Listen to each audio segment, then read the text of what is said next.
बिस्मिल्लाहिर्रहमानिर्रहीम। अस्सलाम वालेकुम dear students, I am your teacher Zahid Mumtaz. Welcome in Z.M academy. बेटा हमारा क्वेश्चन है, question number 3, without finding the inverse state the domain and range of F inverse.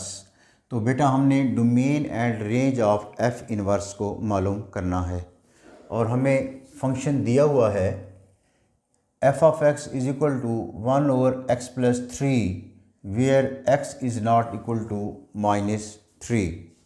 तो बेटा f inverse का डोमेन और रेंज मालूम करने से पहले हम f फंक्शन की डोमेन और रेंज मालूम करेंगे।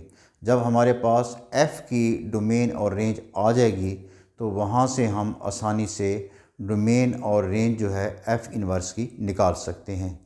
तो अब आप इसमें देखें कि डोमेन और रेंज क्या होती है।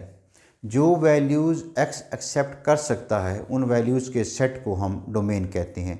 जब वो वैल्यूज़ x की हम फंक्शन में डालते हैं, f ऑफ x की जगह उन वैल्यूज़ को डालते हैं, जो हमारे जवाब आते हैं उन जवाब के सेट को हम रेंज कहते हैं। तो हमारे पास x जो है ये हम देखते हैं कौन सी वैल्यूज़ एक्सेप्ट या अज्यूम कर सकता है। अब यहाँ हमारे पास जो फंक्शन डिफ़ाइन है उसमें ये कंडीशन है कि x जो है वो -3 नहीं है। इसका मतलब ये हुआ कि x तमाम वैल्यूज़ एक्सेप्ट कर सकता है एक्सेप्ट या सिवाय -3 के। और -3 क्यों नहीं ले सकता या एक्सेप्ट कर सकता?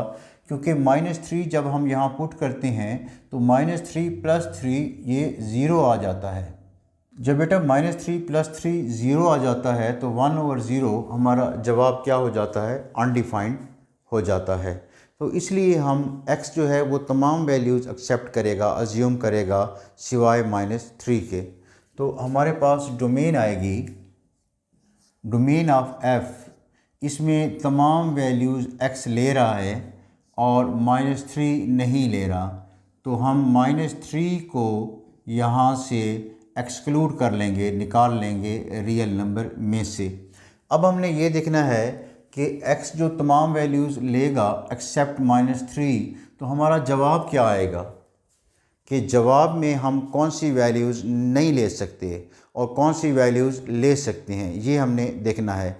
हमारा फंक्शन जब फ्रैक्शन में होगा, जैसे इससे प्रीवियस हमारा पार्ट था इस क्वेश्चन का, तो हमने क्या किया था कि जब हमारा क्वेश्चन फ्रैक्शन में होगा तो हम f ऑफ x को y के बराबर लेंगे और f ऑफ x y के बराबर होता है। ये कैसे होता है? जब हम x और y को प्लॉट करते हैं, जिस तरह हमने एक्सरसाइज 1.1 में किया था, तो हमने क्या किया था कि x एक्सिस पे हमने x की वैल्यूज़ ली थी और y एक्सिस पे हमने क्या लिया था? f of x। तो इसका मतलब क्या हुआ, ये आपको समझाने के लिए कि f ऑफ x हमारा किसके बराबर होता है? y के। इसके अलावा जब हम ऑर्डर्ड पेयर में भी शो करते हैं तो हमारे पास x और y, तो यहाँ x होता है और y की जगह हमारा कौन सी वैल्यूज़ आती हैं? f of x। तो इस तरह हम डोमेन और रेंज को भी शो कर सकते हैं। तो अब ये सारी बात बताने का मतलब ये है कि आपने ये करना है कि f ऑफ x को आपने y के बराबर लेना है। हम ये फ़र्ज़ करते हैं कि y is equal to f of x। बजाय इसके कि हम f ऑफ x को यूज़ करें, हम f ऑफ x की जगह y को हम यूज़ कर रहे हैं। तो हमारे पास यहाँ f ऑफ x की जगह y आ जाएगा और y बराबर होगा 1/x + 3। तो बेटा जिस तरह हमने प्रीवियस क्वेश्चन में किया, यहाँ हमने x की वैल्यू निकालनी है। एक साइड पे x होगा और दूसरी साइड पे y होगा। तो इसको हम क्रॉस मल्टीप्लाई करते हैं। यहाँ हमारे पास y × x + 3 बराबर आ जाएगा 1 के। 1 × 1 1। अब हम y को मल्टीप्लाई करते हैं, xy + 3y = 1 और हमने बेटा वैल्यू निकालनी है x की। तो यहाँ xy बराबर आ जाएगा 1 - 3y। जब हमारा राइट हैंड साइड जाएगा तो -3y हो जाएगा और हमने वैल्यू x की निकालनी है। तो अब हम यहाँ y से भी डिवाइड करते हैं और इधर भी हम y पे डिवाइड करते हैं। यहाँ से y कैंसिल हो जाएगा और यहाँ हमें हासिल होगा 3y/y। अब y बेटा किसके बराबर है? f(x) के। अब हमने ये देखना है कि यहाँ y कौन सी वैल्यू नहीं ले सकता। अगर हम y को यहाँ ज़ीरो कर दें तो हमारा ये क्या हो जाएगा? फ्रैक्शन अनडिफाइंड हो जाएगा, क्योंकि जब यहाँ डिनोमिनेटर में ज़ीरो आएगा तो हमारा जवाब क्या आएगा? अनडिफाइंड आएगा। तो इसका मतलब ये हुआ y जो है ये ज़ीरो नहीं हो सकता, और y हमारा किसके बराबर है? f(x) के। इसका मतलब ये है कि f(x) जो है वो ज़ीरो नहीं हो सकता।